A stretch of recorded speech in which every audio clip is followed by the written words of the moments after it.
Grace and peace, ladies and gentlemen. I hope you're having a magnanimous day. It is your girl, Yamie, aka YamzBsayin. And today is just me on the Can I Be Honest podcast. It's been a long time. Hey, I should have left you. So, right now, as we speak, it's 5:05 a.m. Eastern Standard Time. And I don't know if it's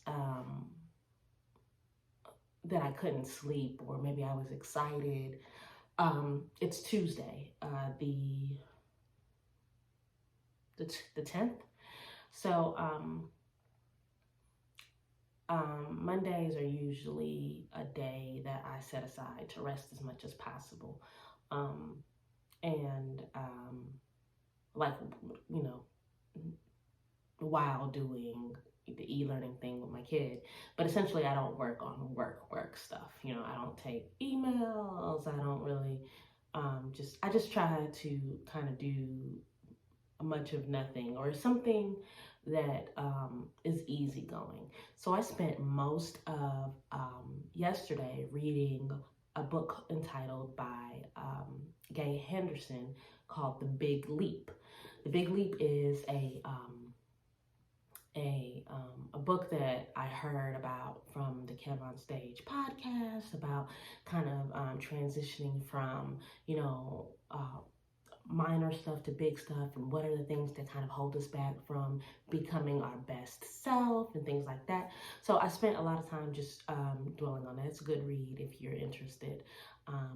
And I don't know, I guess today I felt rested and I just kind of felt ready to tackle kind of some of my thoughts and things. And anybody who knows me knows that generally speaking, when like I have an idea, I need to execute pretty quickly, but I am really learning to take care of my mental space, and a lot of that means forcing myself to rest, even if I have a creative idea. Now, last week I didn't necessarily follow those rules. I said I was gonna rest, and then I came out with like a whole bunch of content that I was like, oh yeah, let me go ahead and do that. But this week, I did that, and I guess it cost me to wake up at 5 while everybody's still kind of quiet in my house, so that I can kind of get my content out before, or at least recorded before everybody kind of wakes up and the day starts going, and you know, I don't take care of it or whatever. Either way, I'm in my office. I have my little mood lighting on. If you're watching this, I look super duper basic, but it's okay. One of the benefits of just kind of owning my stuff, I'm gonna call it owning my stuff, owning my brand and whatnot, is that I get the opportunity to be and do as I really want. And I wanted to get this content out. I thought about not putting out a video because, you know, things have to look right and whatever that means, so people could like it. But essentially, I just want to go ahead and put out the content. And I'm moving further away from just doing things to receive likes and you know, the visual aspects that it requires, and just moving into, okay, let me just put this out because I really want to, right? That being said, my vice president is Black. My state turned blue. And I'll be gosh darn if I feel brand new. Ha! Bars. Those of you who are keeping up with the United States election, it seems like the Don is moving out of the White House, although albeit begrudgingly. We had enough votes to take him out. And I'm not gonna lie to you. Let me think, because I thought about just kind of getting someone on here to talk politics and stuff like that, just because politics is a conversation that I'm intrigued by. I think I have the capacity to be in it, but I don't think that it would make me a better person. You know what I'm saying? If I was like really enthralled into, like if I had moved to DC like I anticipated, like after spending a couple years in Atlanta, and I'd gotten into the political game, I probably would have been like eventually like the Olivia Pope in like season 6 or was it 5, where she was just kind of like really not tarnished, but the white hat and had invaded just a little bit, and I'd be really, because I mean, as much as I like to say that I don't like competition, there's a part of me that does enjoy it a little bit. It brings out it makes I don't know, it gives me a little spirit. I wasn't competitive in like school, meaning like I didn't play competitive sports in school. I wasn't athletic. I was on the debate team, but even on the debate team, I did this thing called oratory responses, or I forget what it was called then. But basically, it helped develop my ability to speak, but also from a perspective of like performance art, right? So I wasn't necessarily debating folks on a regular basis. I did have an energy for it, but if you ever read the Big Leap, if you've ever read the Big Leap, or you um,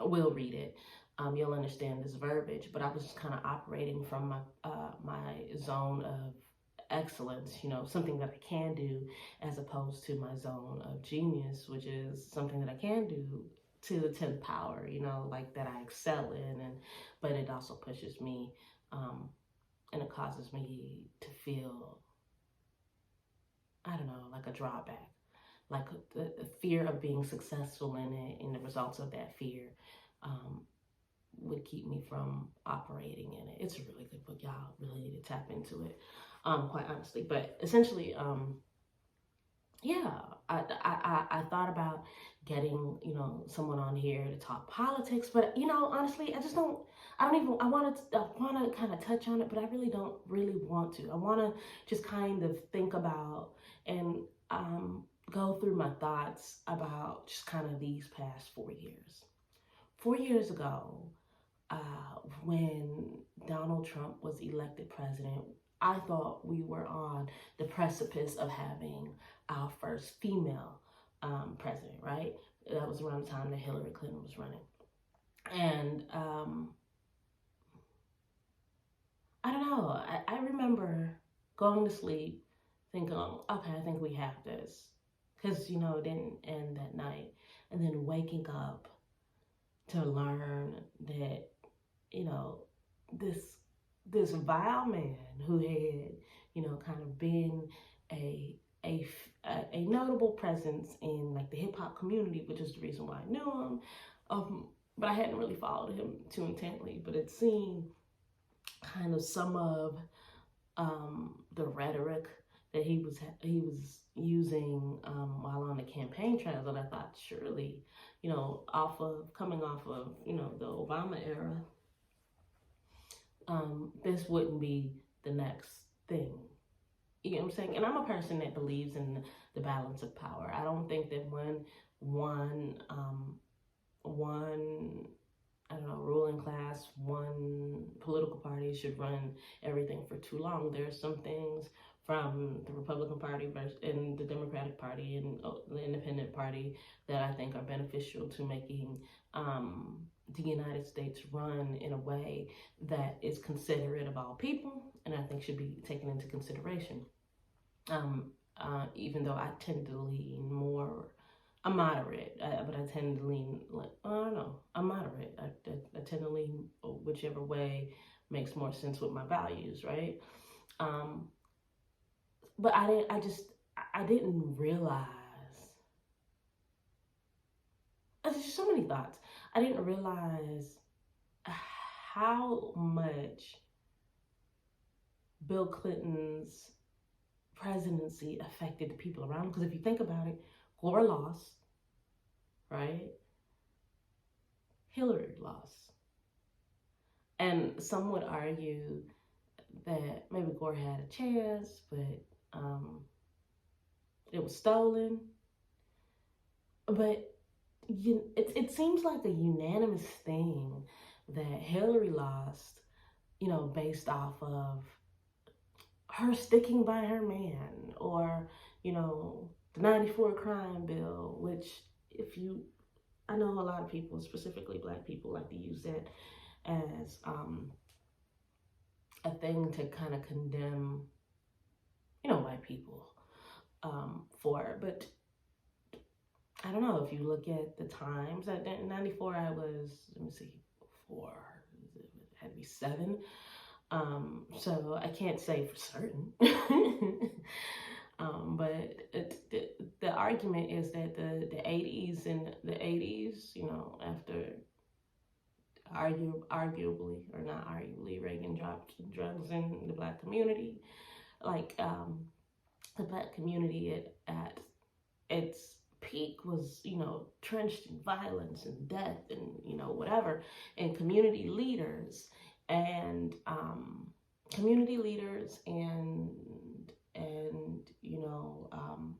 political, people, pundits, whatever, got together and created a bill that they thought was going to help to reduce the crimes in those kinds of community. What we didn't bank on was that the Republicans, who have generally been playing the long game, and I say this because, arguably since 1964, the 1964-1965 Civil Rights Act,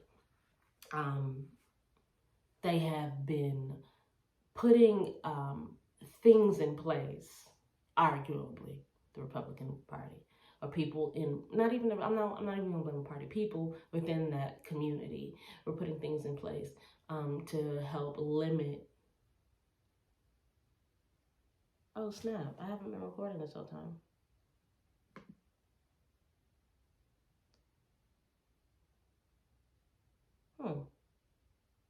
This is interesting. I'm gonna have to pull the audio from here. Anyway, limiting the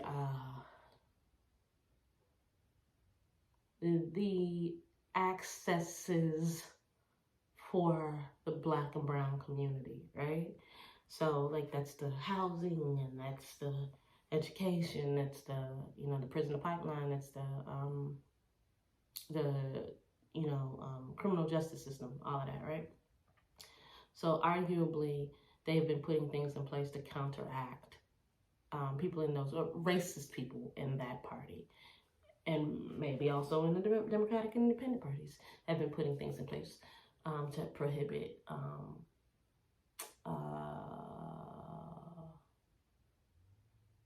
Black people from operating within their full potential. So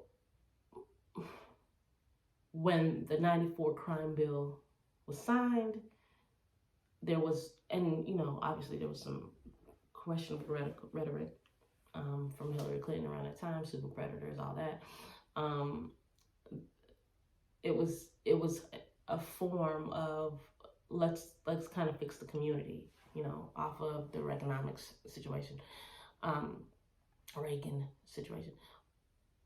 And then, but we had, federal and local judges or people in position of power who took advantage of that, and it disproportionately affected, and this is the same kind of talking points for anybody who's against, the 94 crime bill, but this disproportionately affected the Black and brown communities. So there's something to be said, for that. Basically, what I'm trying to illustrate is that there are more than just one set or one group of people to blame for that. And hindsight is 2020. You know what I'm saying? You think based off of the times, they thought that they were doing the best thing that they could have done for the community. But time gives perspective. What was I saying? Anyway, I just didn't realize, how do I say this without seeming kind of one-sided? Well, whatever. I mean, at this point, you probably know me. Like, how much y'all didn't like women, or the thought of a woman being in a political. I remember having a conversation with my coworker at the time who maybe arguably a feminist, maybe not, I don't know, a white girl, but it was like I just couldn't, anybody but Hillary, I remember her saying, and I remember thinking, but him?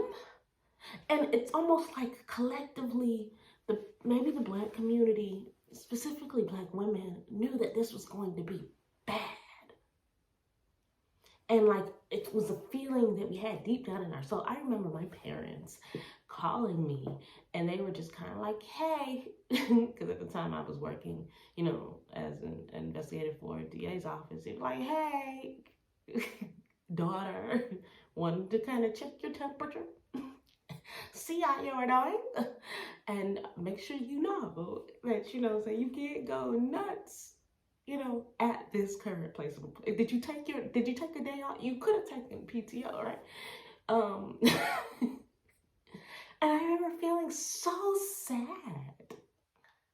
And it's not about, like, and I get really up in arms about kind of, I'm just saying religious folks who make the statement that, what I'm saying, well, we live in, we're living for the kingdom, so we shouldn't worry about, local community. Yeah, okay, fine, I get that. But at the same token, we're living in current day, present day society. So, and I hate when people don't allow people to feel their feelings. Let me feel how I feel. I currently don't feel good about this situation. As a result, like, I don't feel good. And those are my feelings. You know what I'm saying? We knew that it was going to be bad. No one could have predicted this bad. But we knew it was going to be bad. And it was. Specifically towards the end of the year. I mean, relatively bad, right? Bad in the context of millions or thousands. I'm saying millions, maybe thousands. I wasn't really following. But thousands of people, a lot of people, have lost their lives due to a preventable, arguably preventable virus. And I say arguably because I don't know. I don't know if the situation would have been better if, Hillary was president. I do know that there were provisions in place from the Obama administration that would have helped to kind of foresee these kinds of viruses, and maybe the end result wouldn't have been, the massive shutdowns. And someone is like watching this and they're like, well, the shutdown didn't just happen in the United States, it happened all over the world. Yes, true. However, other countries, were listening to scientists and mathematicians and people who literally, do this thing, to come up with reasonable structures in place so that the spread could be lowered. You know what I'm saying? And even now, we're on the onset of an uprise of it. They're still doing the work to ensure that there are provisions in place to make sure that their people, tax-paying citizens, are taken care of. Whereas your man's was up on the stage, telling people not to wear masks. He got the Rona. Like, does anybody remember Herman Cain? 999 when he ran for president. It was like the pizza dip. That was him, right? Anyway, was it Herman Cain? Yeah, Herman Cain. Herman Cain died 2 months after arguably, after going to a 45 rally. Like, do you not remember him? Anyways, I thought it was bad. And I remember that I had a coworker. For the most part, I worked in a rural area. Most people were, at the time, there was a point where I was the only person of color at that office. And I don't know if that was around that time. I can't remember. But I remember that I had one coworker who was just, every day, it seems, this person would come in to the office talking about how 45 was going to make all these radical changes that was going to be to the benefit of the community, and that Jeff Sessions, of all people, racist behind Jeff Sessions, was going to help put law and order back. And anybody who knows anything about Jeff Sessions, they arguably don't like people of color.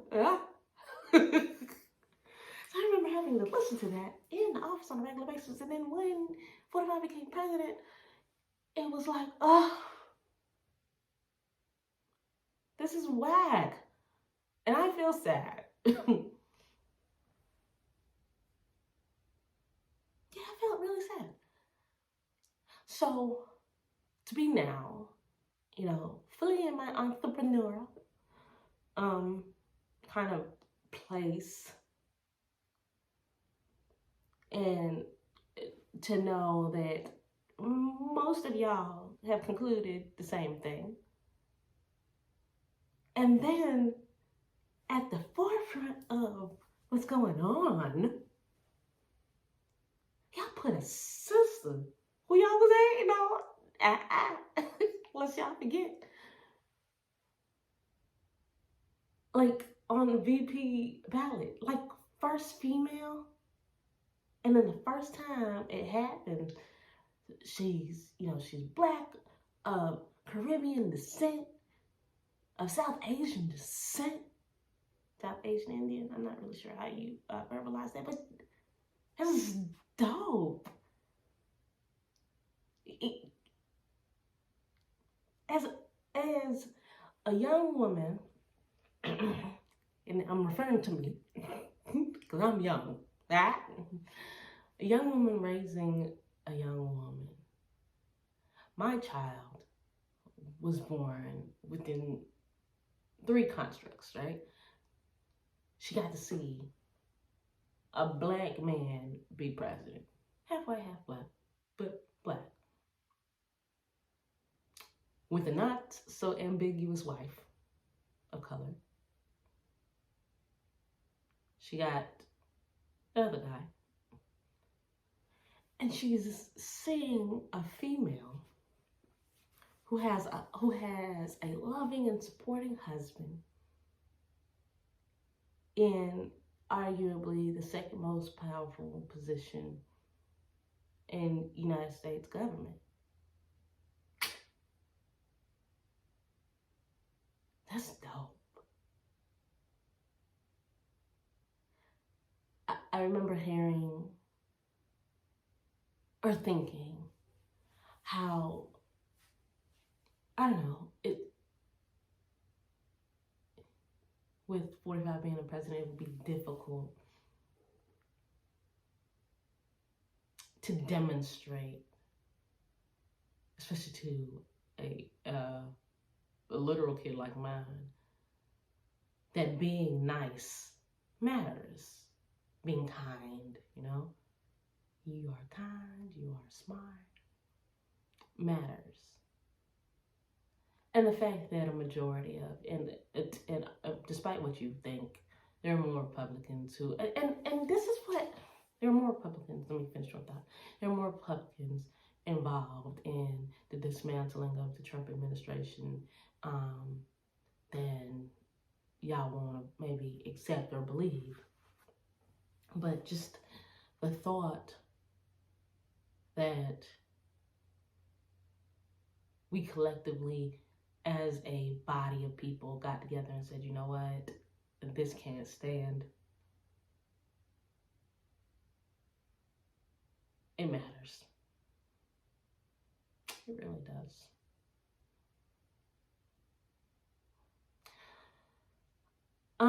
I think the title, I'm going to title it My Vice President is Black. But generally, I just wanted to, I don't know, just kind of unload some of my thoughts just on the fact that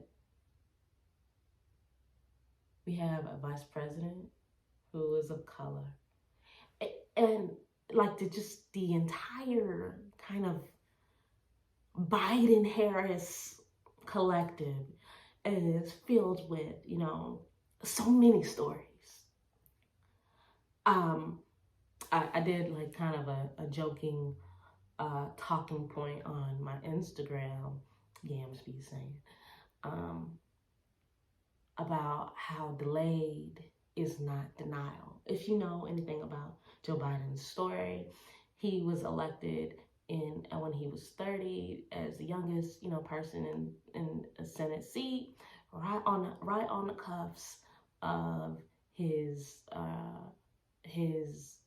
wife, his first wife, and daughter dying from a car crash. Tragedy. I think when he was 40, he decided that he wanted to run for president for the first time. Did not succeed. He ran again around the first Obama Clinton run. He didn't win. But now he will be the oldest, coincidentally, person to ever take a presidential office. And in the story of Caleb, and honestly, I mostly heard about the story of Caleb from a Donald Lawrence song, but in the story of Caleb, it talks about how like Caleb received a position to which he was like, when I was in my, younger stead, would have been the most kind of time for me to gain a position because I was young and, arguably smarter, blah, blah. But God allowed him to have a position when he was older. So the mindset is that he might not be as equipped as he equipped because he's not young. Now, and just for the record, I'm not some kind of nut, not nut, but person trying to get the Bible to coalesce. I don't know if that's the appropriate use, but just match up with what I'm trying to say. I'm just saying that it made me think of that. Just in general, about how he had been looking for an opportunity for a very long time, and he finally gets an opportunity to get it. You know what I'm saying? And there's been some bumps and paths, and make no mistake, we still need to hold the Biden-Harris, coalition, the whole gang of them responsible for what it is that we say that we want. But essentially, it's a good story about redemption. Another thought that I had, if I could remember it, like I told you, it's 5 in the morning, so I may not. But another thought that I had was, I mentioned also on my Instagram stories how people, the Trump flag used to kind of run around neighborhoods almost as a replacement of the Confederate flag. It's one thing, I think, to be an advocate for someone. But it felt to me, and it wasn't every Trump supporter, but it was specifically those with these huge behind flags and this posture. It gave me what I imagine the feelings of the constructions of the Confederate statutes and the flags and gave to other people. Mind you, I've worked with people. I remember when the Confederate flag thing became an issue, again, I guess resurfaced. I remember one time I was working for the DA's office and someone tried to come to me, brought the conversation to me about why they thought the Confederate flag was part of national history and blah, blah, blah, blah, blah. And I kept thinking to myself, America does not endorse losers. It's not at the core of what the American value system is. I mean, y'all, you know what I'm saying? Well, I mean, I don't know. If you're a Georgia fan, I guess you do. University of Georgia, Braves, Atlanta Hawks, whatever. I guess you do. But universally, my thought is that y'all don't like people who don't win. My neighbor next to me, who has some mixed children, if that matters, but right around October, had a humongous Trump flag. And that was the other thing. The Trump flag, it seemed as though it was flying higher to some degree than the American flag, which was a concerning thought for me. Anyway, neighbor, I noticed, before the election results had completely come in, took it down. And for me, maybe that means that the era of this nastiness is going away. I would contend that I've been seeing some ramages of how Christian leadership have been saying things to the effect that I don't know, placating, playing both sides kind of thing. Some, no.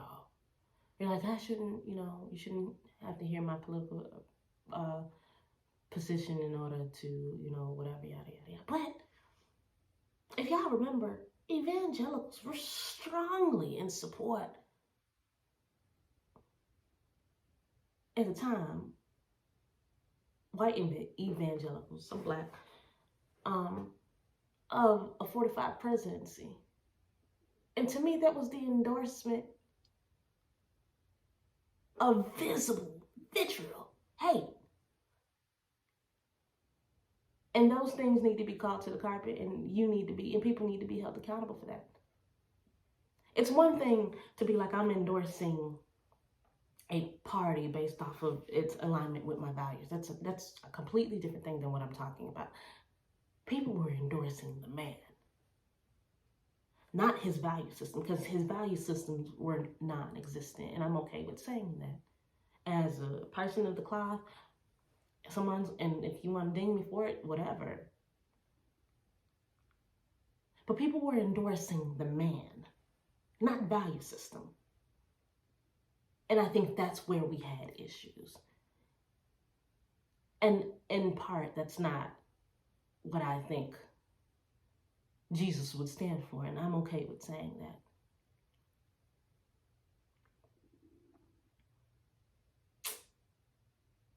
Either way, we're on the dawn of a new day. And I'm okay with saying that I think that with the Obama administration, the Black community as a whole, took it for granted, got a little relaxed, and created a space of comfort that we shouldn't have stayed in. It didn't hold. Granted, I still feel I'm among them who feels like he did a lot for our community overall. But at the same token, I'm a kingdom resident. So I just need I feel like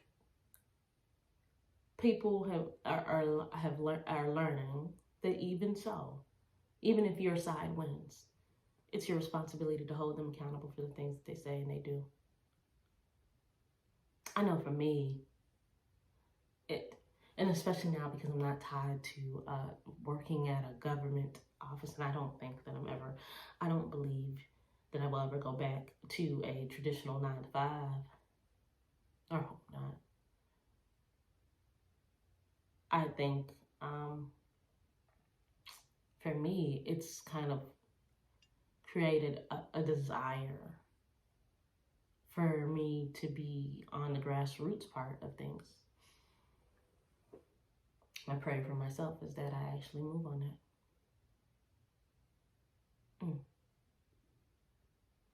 Well, guys, my vice president is Black, my state turned blue, and I'll be gosh darn if I don't feel brand new. This is the second to last episode of season 2 of the Can I Be Honest podcast. I'm actually looking forward to a little bit of a break, even though I have recorded most of my episodes, with the exception of these last 2, like months in advance. But I am going to talk about this in my next episode, so I'm not going to bring it up now. Either way, okay. Maybe I'll get dolled up, or maybe I'll just record from this. I don't know. We'll see.